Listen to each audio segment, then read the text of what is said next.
Hi, I'm Barry Shaw, and welcome to The View from Israel. And today you join us with party time. Big party. Began yesterday, and it won't finish until next Sunday morning. And the party here is in Tel Aviv, and it's all part of the package that's called the Eurovision Song Contest. Yes, because Israel won the Eurovision Song Contest last year, we are hosting this year's Eurovision Song Contest. Now, this is despite Palestinian rockets and a huge attempt by the BDS movement to try and stop artists from abroad from coming and participating. I'm delighted to have a special guest on the show today. It's Jackie Goodall, who is the founder and director of the Ireland Israel Alliance. Jackie, welcome to the show. Thank you very much, Barry. Glad to have you here. Jackie, tell us a little bit about your Ireland Israel Alliance. What do you do? What was it founded to do? Okay, well, the Ireland Israel Alliance, it's a non-profit organisation based in Dublin. We've been operational since May 2018, and the reason we set up really was to continue and develop the very good work that our predecessor, Irish for Israel, did. But we set up as a completely new organisation. So Irish for Israel kind of shut down, and we started up with a new website and all new social media channels, Facebook, Twitter, Instagram, and we've also set up a YouTube channel.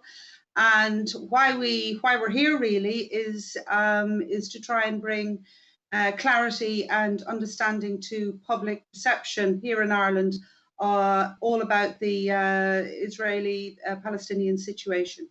And we also. Followers? Sorry, Jackie, to interrupt. How many followers do you have? Well, we have 10,000 followers on Facebook, which I'm pretty pleased about. We grew that quite quickly within the last year, and that's all organic growth. We have just over 2,000 on Twitter. We have a smaller following on Instagram, but that's something that we want to develop because I keep getting told that it's the millennials who follow Instagram. So we need to make sure that we're reaching them too. And then on our mailing list, we have about 2,000 people that we mail to regularly as well. But at the moment, we don't have like a paid membership scheme, but that's something that we might look into in the future. Okay.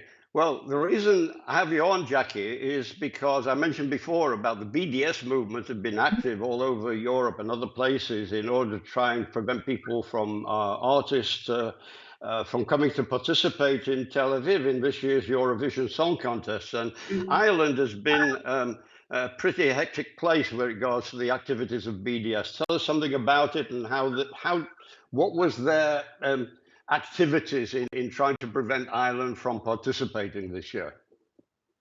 Okay, well, the two main organisations who are really anti it would be SADACA, the Ireland-Palestine Alliance, and also the Ireland-Palestine Solidarity Campaign. And both of those organisations have pretty much been working in tandem ever since Netta won the Eurovision Song Contest last May. And in fact, I'd only started up the organisation a week. I was a week into the position, and after the great joy and excitement of seeing Israel win the competition, we realised that we had a pretty tough campaign on our hands. So almost immediately they started up.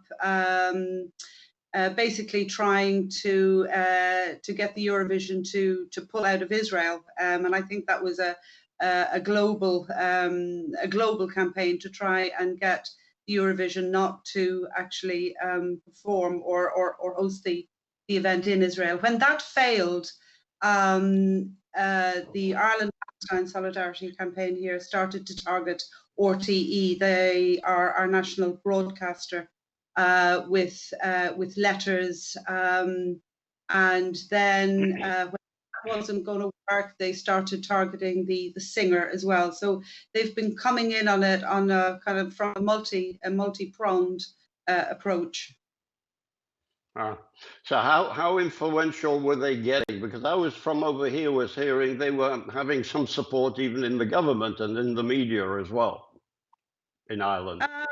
Well, I don't think. Well, yes, certainly from Senator Norris. He is very vocal in his condemnation of Israel. He was very outspoken in trying to persuade RTE to pull out of the Eurovision, and also for the singer to pull out of the Eurovision. So the boycott movement, they first of all they tried to, or they targeted the musicians in Ireland. So the Union of Musicians, trying to get them on board. Then they targeted the LGBT community to accuse Israel of pinkwashing the Eurovision. So they were trying it from the art washing side, the pinkwashing side. Then they got on board the Irish anti-apartheid movement, which was actually set up in the 1960s to counteract apartheid in South Africa. But they try to get them on board as well. So they were looking for every single possible angle that they could get as much support from. And that was in writing. They were writing letters and emails and staging demonstrations and so forth.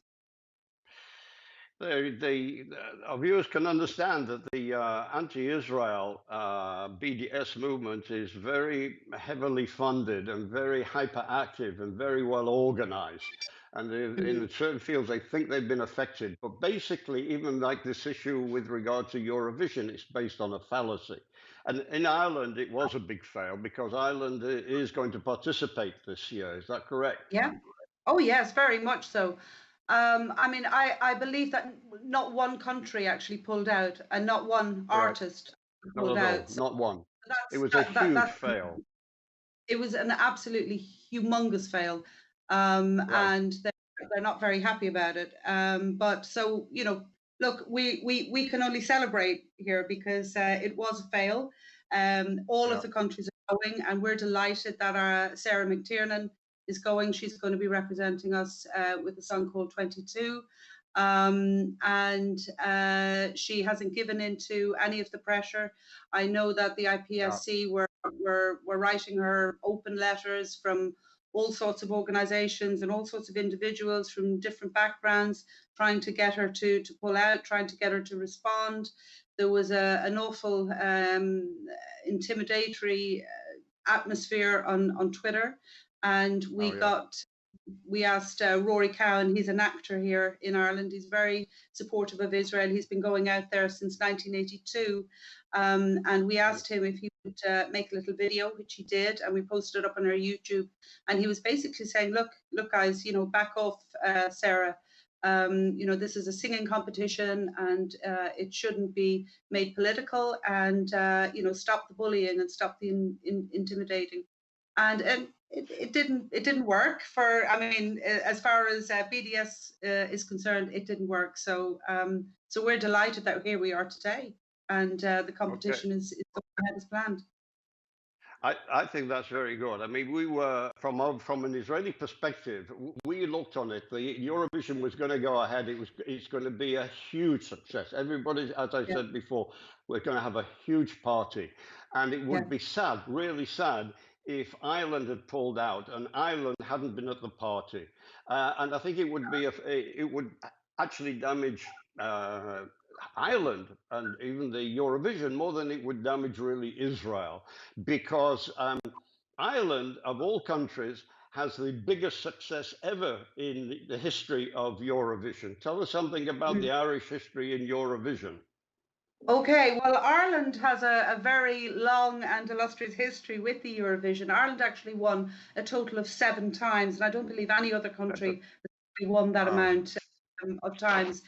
Won for the first time in 1970 with a song called All Kinds of Everything, won by a Northern Irish girl, 17-year-old Dana, who actually went on to try and become President of Ireland later.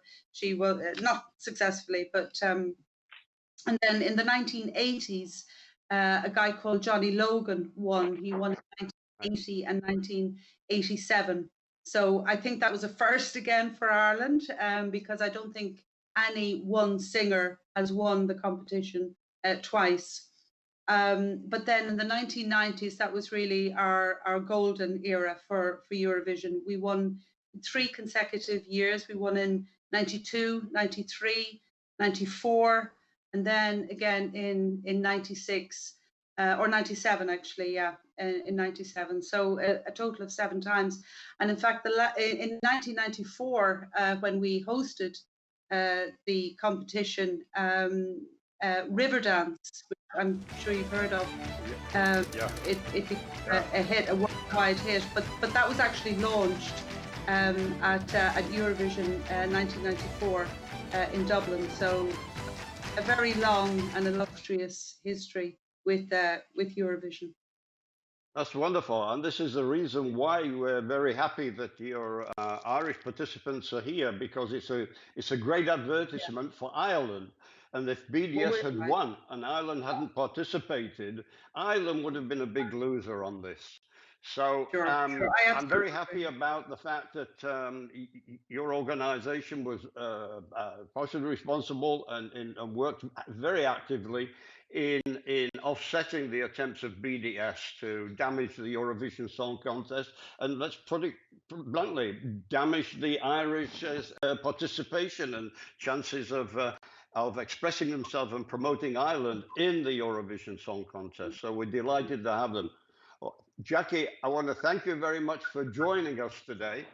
It's a very useful contribution. And through you and your followers as well from Israel, you know, keep watching the Eurovision Song Contest. It's going to be a great festival. Thanks, Jackie. Okay, thank you very much for having me. All the best. Well, that's so, as we've heard from Jackie, the BDS movement wanted to stop people participating from Ireland. This was also going on in Germany and some other countries. But as Jackie quite rightly said, all 41 participants are here in Israel. They've done the rehearsals, and this is the week of the semi-finals and finals. Nobody has backed out. So it was a huge fail for BDS. But before we get on to the positive side of the Eurovision, there's still one negative thing that I have to inform you about. Expect to hear something from the group from Iceland, a group called Hatari, who are coming and singing a capitalist, anti-Israel song. You'll see this group wearing spikes and chains and leather, and they're here with a bit of a hate message. The translation of the group Hatari, the full name, is Hate Will Prevail.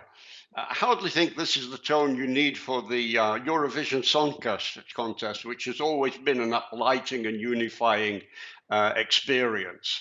And they arrived here surprisingly while Israel was under 700 Palestinian rockets. We were being bombarded with that. And we Israelis and the Eurovision participants, including the Icelandic group, were being defended by the Israel IDF. So I think their political negativity in their song in the Eurovision Song Contest will drop like a dead BDS dead weight.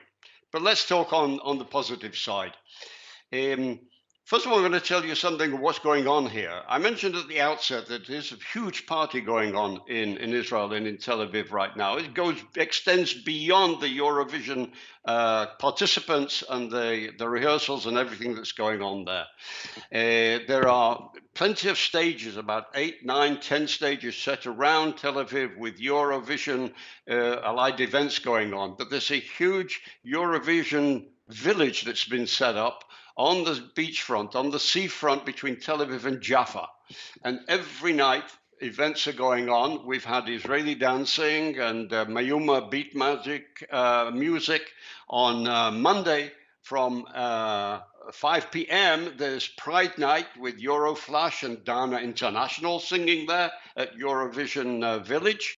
On Tuesday is the first semi-final night. And before then, there'll be dancing, Israeli dancing and others. There'll be a DJ. There'll be Deuce Point performing and Mush Ben-Ari. After, the people there will be able to watch the semi-finals on large screen TVs.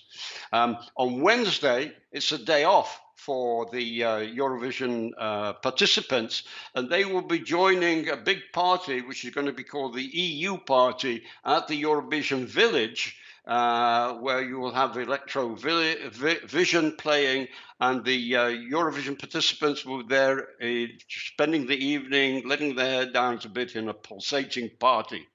On Thursday is the night of the second semi-final, and there's a massive beach party there with a DJ, and top artists will be reprising ABBA songs. The big screen will show the semi-finals, and the party continues with the Balkan beatbox music from midnight onwards.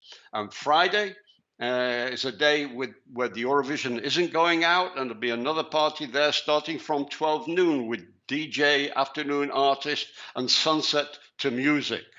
And then Saturday at the Eurovision Village starts at 6 p.m. where we have Beatlemania. Then we have a live show with an Israeli group called Ethnics and a singer called Shafita. And then from 10 p.m., the large screens will be screening for the public there the Eurovision finals. And then after the final, the party goes on, and we expect a number of the participants from the Eurovision after the Eurovision to come and join in the party there as well. So it's a week-long festival of parties and music and enjoyment. But as for the Eurovision itself, let me give you, Jackie gave you some of the Irish, and sure enough, the Ireland are the winners when it comes to the most successes in the Eurovision Song Contest. Israel only started in the Eurovision Song Contest in 1973. But by 1978, Israel won the Eurovision Song Contest with the Yemenite singer called Isaac Cohen singing a song called Abani B. And then surprisingly, when Israel won the right to stage the Eurovision Song Contest, we did it in Jerusalem. And the following year, 1979, Israel won it again, this time with Gary Atari and a group called Milk and Honey singing a song which most of you know called Hallelujah. I always took a bit of time before we had our next win. This was 1998. When Israel was represented by Dana International with a song called Diva. Now, it was a long wait, 20 years from Diva to our next success last year in 2018. I want to ask you people a question. Have you ever noticed that a lot of the voting going on by the voters in Eurovision always seems to be sort of cliquish between the countries? Why is it, for instance, we ask why do Scandinavian countries vote for other Scandinavian countries? Why is it that Cyprus always give their 12 points to Greece and Greece always give their 12 points to Cyprus? And the same goes with Macedonia and Croatia. Finland, maybe Estonia. Watch out for these little things when it comes to voting. It's quite unusual. Anyway, last year, we have a talent contest over here on who is going to represent Israel in the Eurovision Song Contest. And we were quite impressed by a young girl who came on, nobody knew who she was, with a very original sound. And this was Netta. And she won the hearts of the Israelis, and she performed a song called Toy in the Eurovision Song Contest and won again. And this is the reason the Eurovision Song Contest is coming back to Israel, this time not in Jerusalem, but in Tel Aviv. Let me give you a little side story. Actually, this year, there was a particular group, a band, that the Israelis really took to their hearts with great emotion. It's a group called the Shalva Band. And they actually won the Israeli talent contest to represent Israel in this year's Eurovision Song Contest. You will see this group because they've been invited to perform during the semi-finals their own song. The Shalva Band is a band made up of musicians and singers with certain disabilities, as you will see. And I think they will touch your heart as they touch the heart of all Israelis. Now, what happened with the Shalva Band, why they're not performing representing Israel, is because the Shalva Band have certain members in the band who are religious Jews, young people, but religious Jews. And unfortunately, they have the rehearsals through the day on Shabbat. And the Eurovisions were asked if they could do something to accommodate the Shalva Band, but the Eurovision organizers said, no, we must stick to our schedule. And the Shalva Band declined the opportunity of representing Israel in the Eurovision Song Contest. But as I said, they will be performing a special song. Watch out for them during the semi-finals where they will be singing as one of the guest artists. Instead of the Shalva Band, Israel is going to be represented by Kobi Marimi, who is a singer, quite a new talent, and he has an unusual, dramatic, almost operatic tone to his voice. And he's singing a song called Home. Let me tell you that in the first rehearsal, the song is so emotional that in fact Kobi finished his rehearsal actually crying. I think you might be, again, moved by the voice and the tone of Kobi Marimi and the words of his song, Home. Now, for you viewers who are going to be watching the semi-final and the final, I can tell you that the whole week will be spent with a lot of star-studded personalities who will be appearing. Bar Raffaelli, the well-known Israeli model, for instance, will be one of the presenters. Gal Gadot is putting in an appearance. I don't think she'll be singing, though. And the big hit of all is Madonna is coming over from America with 22 musicians and dancers to perform 2 special songs during the night of the final on Saturday. So it's a great time in Israel and in Tel Aviv right now. We want you to be part of the party, the Eurovision 2019 Eurovision Song Contest in Tel Aviv. Welcome to the party. Put all the negativity behind you. Have a great time. Have a ball. Enjoy the show. And thank you for listening to the show. This is Barry Shaw for the Voice of Israel on Cooltv saying thank you. Laila Tov, Shalom from Israel. Bye.